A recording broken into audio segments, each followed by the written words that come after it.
নমস্কার বন্ধুরা, আমার আজকের রেসিপি নরম তুলতুলে বিউলির ডালের রসবড়া।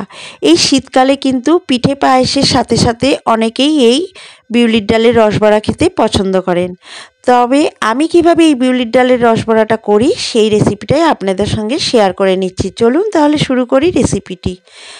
বিউলির ডালের রসবড়া বানাবার জন্য আমি এখানে 2 কাপ মতো বিউলির ডাল সারা রাত ভিজিয়ে রেখেছিলাম। এই ডালটা সারা রাত ভিজিয়ে রাখলেই বেশি ভালো হয়। আপনারা চাইলে 7-8 ঘন্টা ভিজিয়ে রাখতে পারেন দিনের বেলাতেও।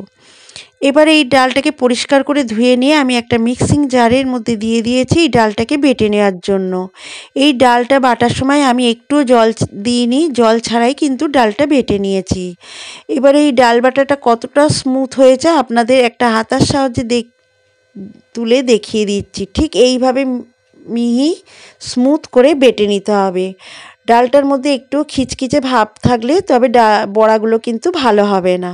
ঠিক এইভাবে একদম জল ছাড়া বেটে নিতে হবে, তবেই কিন্তু রসবড়াগুলো খেতে ভালো হবে বেশি, আর ফুলবেও, বেশ নরম তুলতুলে হবে। এবারে এই ডাল বাটাটা আমি একটা কাচের বাটির মধ্যে সমস্তটা ঢেলে নেব। দেখুন ডাল বাটাটা আমি সমস্তটা ঢেলে নিয়েছি। এবারে এটাকে আমি হাত দিয়ে একটু ফেটিয়ে নেব।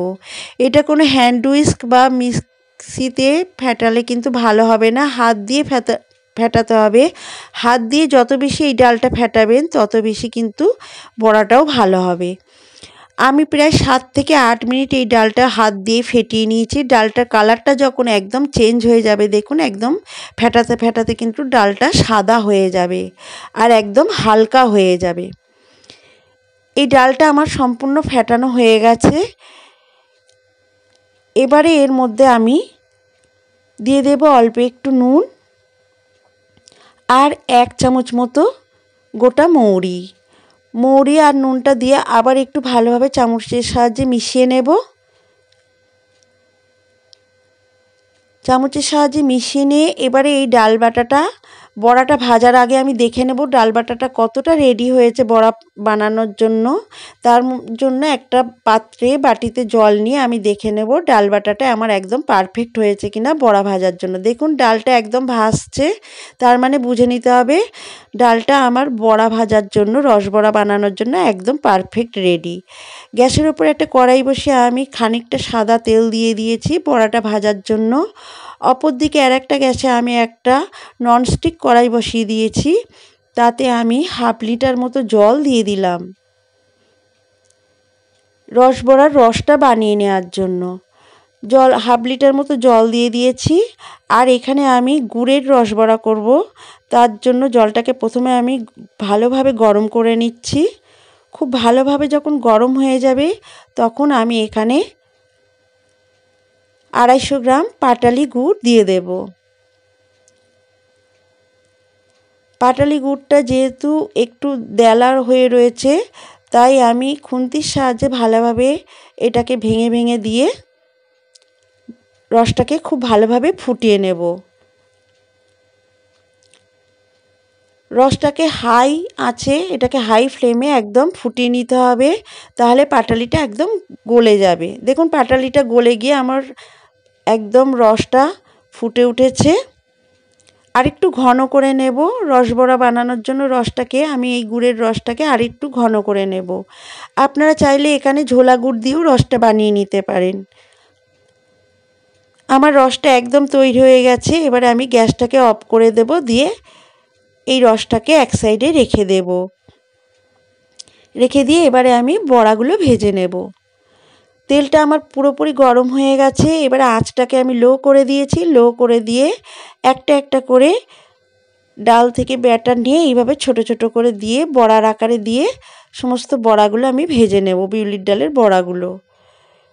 দেখুন সমস্ত বড়াগুলো আমি দিয়ে দিয়েছি।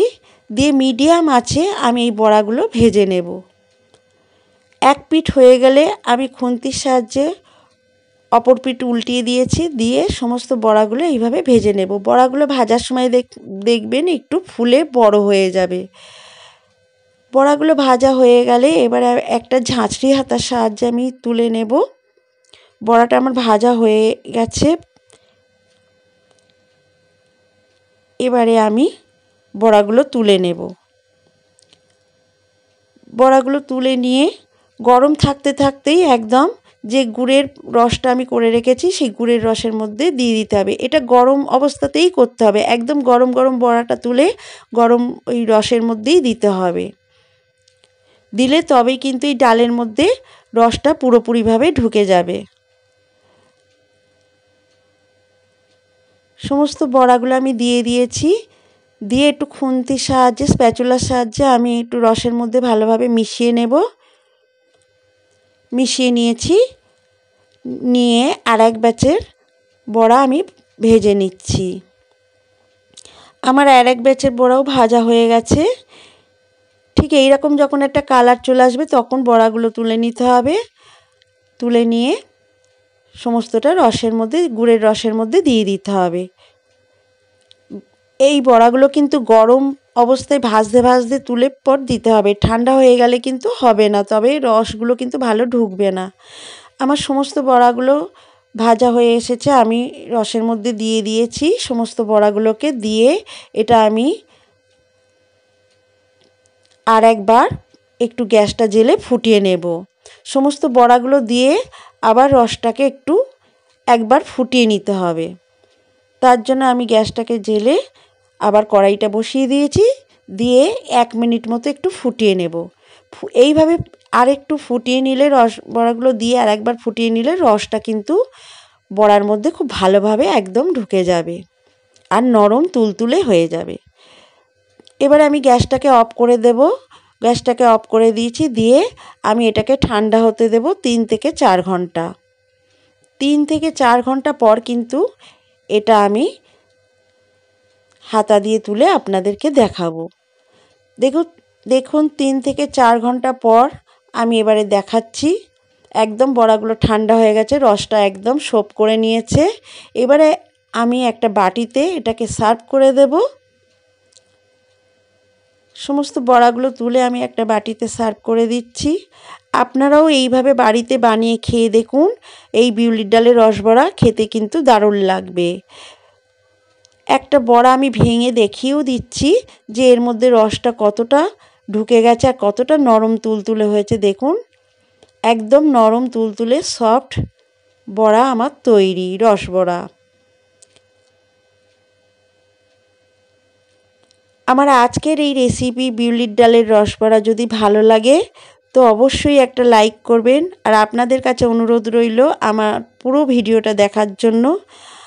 আর আমার চ্যানেলটি সাবস্ক্রাইব করে আমার পাশে থাকার অনুরোধ রইল। আবার ফিরে আসব পরবর্তী একটা রেসিপি নিয়ে। ততক্ষণে সবাই ভালো থাকবেন, সুস্থ থাকবেন।